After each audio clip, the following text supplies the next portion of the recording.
Hello friends, I'm here at head of the Tide Cemetery in North Belfast, Maine, USA. Established all the way back in 1802. It's actually a cemetery that doesn't go that far back, but from the right to the left, it actually goes fairly far. And we have burials all the way back to 1802. Up through recent history and everything in between.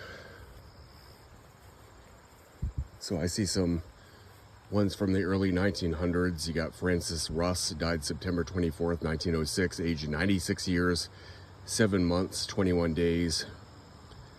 His wife died in 1900. She was 90. So some longevity there for sure. And we can see some 20th century graves, 1874 to 1959. A lot of family plots here.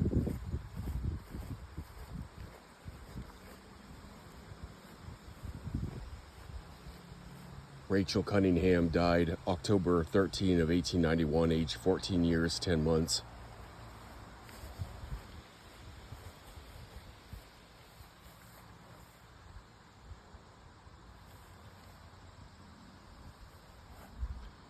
Here you have William C. Cunningham, died August 24, 1880, age 31 years, 9 months.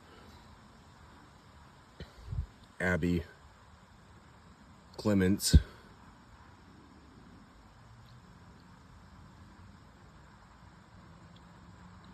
died 1936, formerly wife of William Cunningham. So that was likely their daughter on the right-hand side, Rachel Cunningham. And Abby way outlived her husband, William, by about 56 years.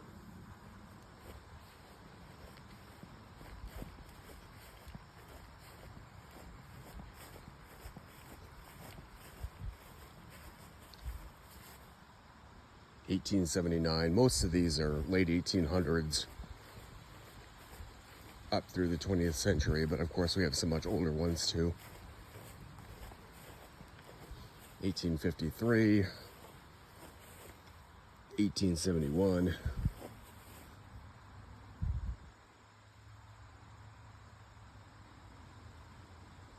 1899,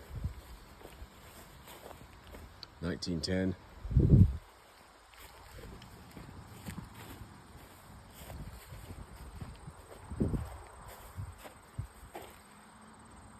there's an 1868 death.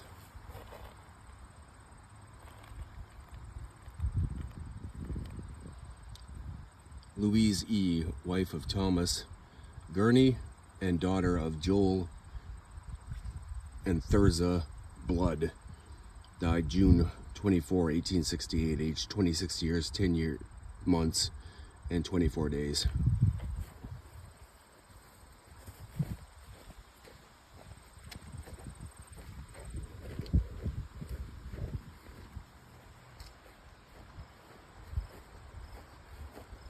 Big old obelisk. Can't quite read the name on that one. A lot of moss on it. You do have a veteran marker though. GAR, Grand Army Republic, Civil War.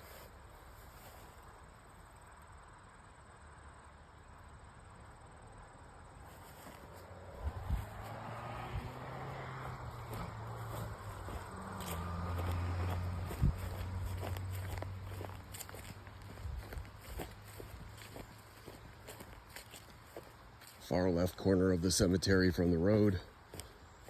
We have some older graves over here.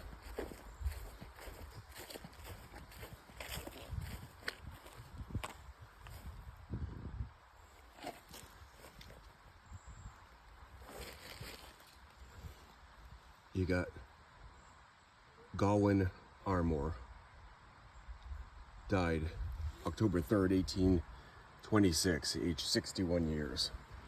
And his wife, Elizabeth or Betsy. A few of their children, Margaret S., daughter of Gowan and Betsy Armour died January 1st of 1829, aged 27 years.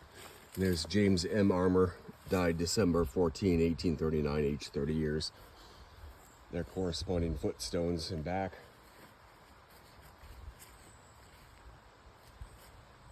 Just about the length of 4 adults between headstone and footstones. Footstones have fallen over, so they probably were 6 or 7 inches forward from where they lie now when the original burials took place.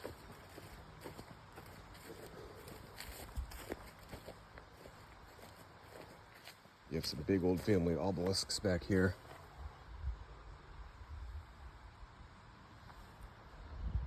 Fallen over stone.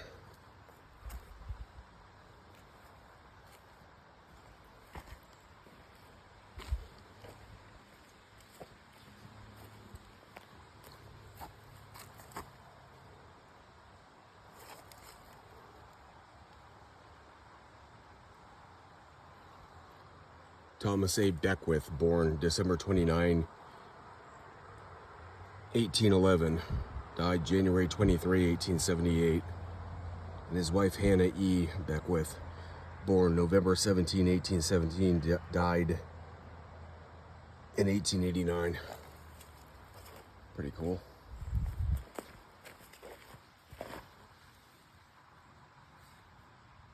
There's Martin Beckwith, Civil War veteran, Company H, 8th Maine Infantry. Have another fallen over stone with corresponding footstone.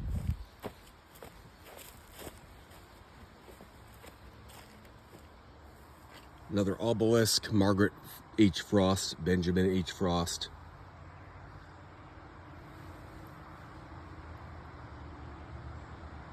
Rosia B. Frost, who was 26, William Frost, 27, and George, who was 19.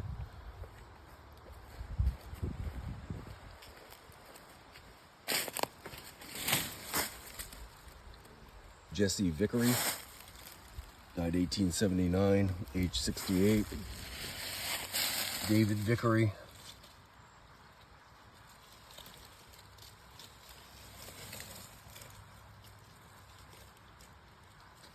looks like died 1828, age 46. James Vickery died June 29, 1859, age 43 years. His wife Catherine died April 26, 1861, 43 years, 1 month, 24 days. And Clara, their child, died November 3, 1859, 7 months, 27 days.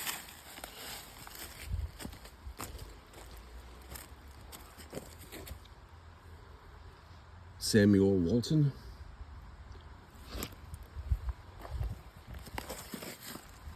died 1858, he was 77.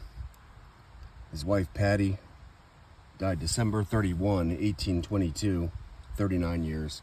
So both Samuel and his wife Patty, obviously born in the late 1700s.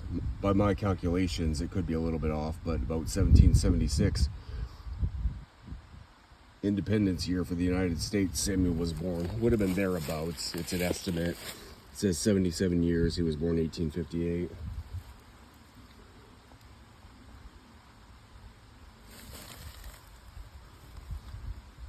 Lovinia, wife of Alfred Walton, died August 14, 1858, 55 years, 3 months, 11 days. There's Alfred, her husband. He died 1892. He was 86. And there's Rufus Walton. Pretty hard to read that one.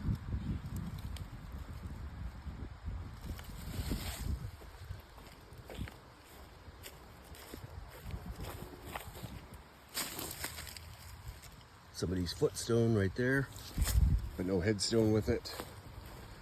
And then we walk back up. You can see a lot of graves headed toward the center of the cemetery here.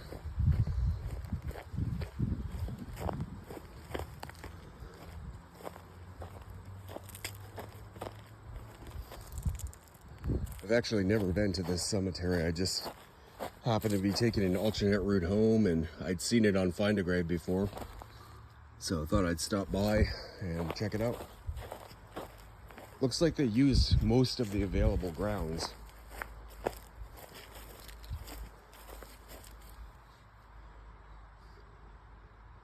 You can see Abby Tigg, died 1869.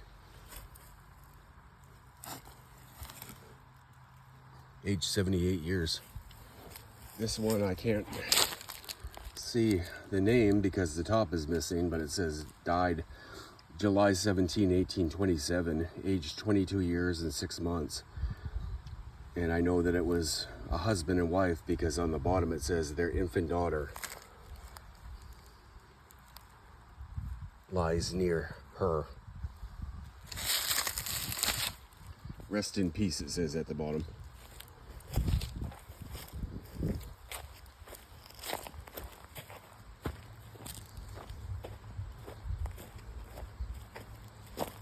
This looks like a stone, but it's not. It's a boundary for the family plot in front of it.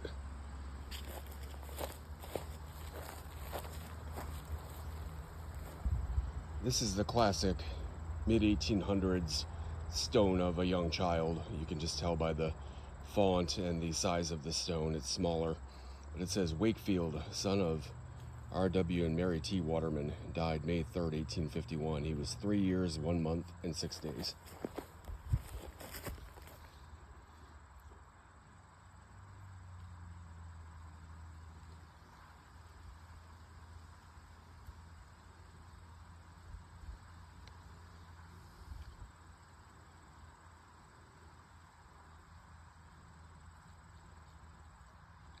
It says Richard Waterman died on board ship Cordis on the passage from Panama to San Francisco, December 25th, Christmas Day of 1852. Age 32 years, 3 months, 23 days. Augustus, son of H.W. and Mary T. Waterman, died February 12, 1865. Age 19 years. 3 months. Interesting bit of history right there.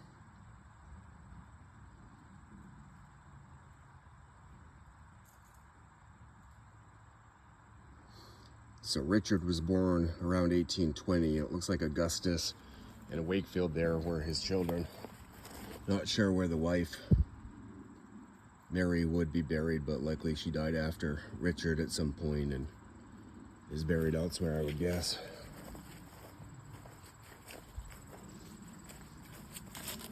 That one says Jane. Reverend Joel Adams, died 1877, age 77 years, 8 months. So he was born in the year 1800 because he died September the 9th month. Subtract 77 years, you'd have him at about January of 1800. And this goes way back. It's actually kind of deceiving how big this cemetery is. It doesn't look like it from the road. But right here in the corner, you have Sarah M., wife of Charles Brown, died August 21, 1865, 33 years. Right next to her, Anna Brown, 1845 to 1936. Long life. About 91 years old. Gussie Brown, 1874 to 1901. Some history from the Brown family. You can see the woods right there.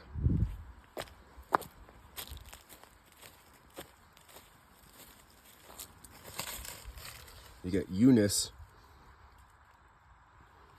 wife of Eli Cozzens, very old school spelling of Cozzens, Cozzens, died November 24, 1853. Mrs. Cozzens was 38 years old. All tucked away in the corner here.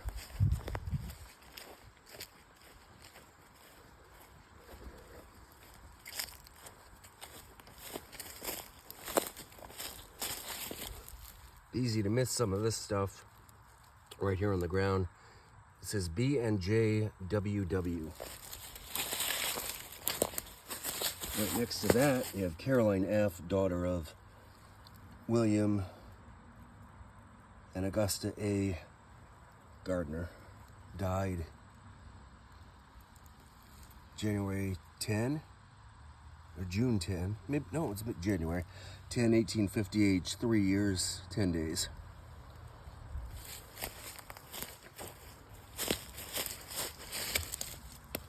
Charles Wellington, Charles,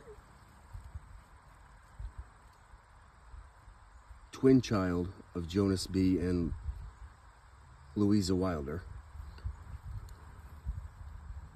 Died October 22nd, 1852, age 11 months, 8 days, just shy of a year old. And look how well that's preserved. It's a little discolored, but for being there since 1852, that's pretty darn good shape. Still standing up, still on its pedestal.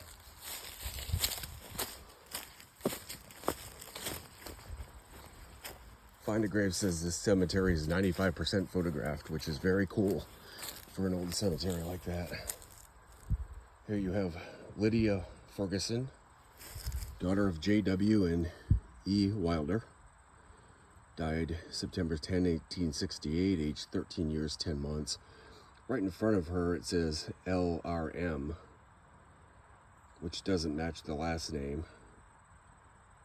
So I'm not sure who LRM was, but likely somebody whose headstone was right there. And obviously you can't read that now, but Betsy, wife of John Wilder. We saw that name Wilder a few minutes ago. Died September 19, I'm not going to move the flag, but 18 something, age 50 years, 2 months.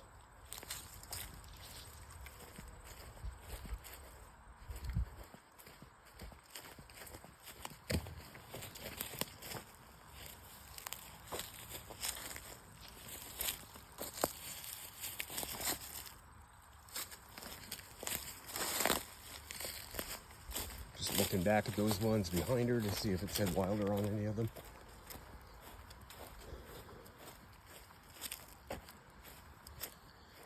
Here's the McCaslin obelisk, says father and mother. That side says father and son.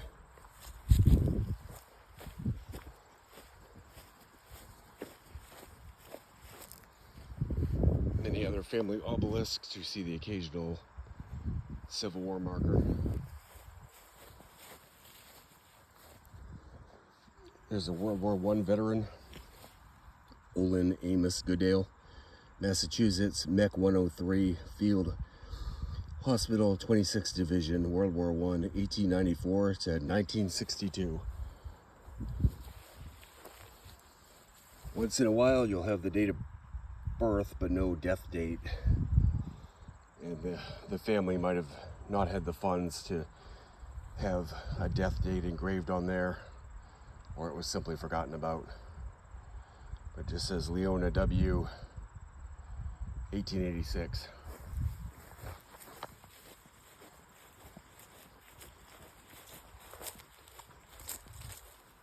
Some recent burials right there. You have Margaret M. Buzzell. She was born in 1921. She actually passed away in 2002. Here's the very recent one. The Ryans. The wife, Roberta, was born 1943, passed away in 1998. Husband Kevin was born 1946. He passed away a year and a half ago, November of 2023.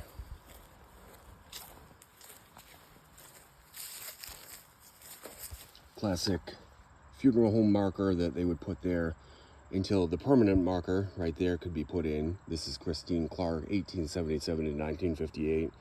Good looking stone. Her sons Vernon and Luther M are memorialized there too.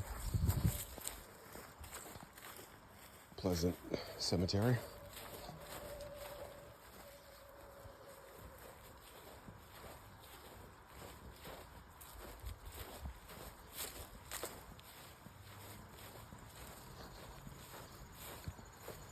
This is the original row where we saw the sign when we walked in. And there's just a quick shot of the rest of the cemetery. So very cool find right here in North Belfast, Maine. Head of the Tide Cemetery, established 1802.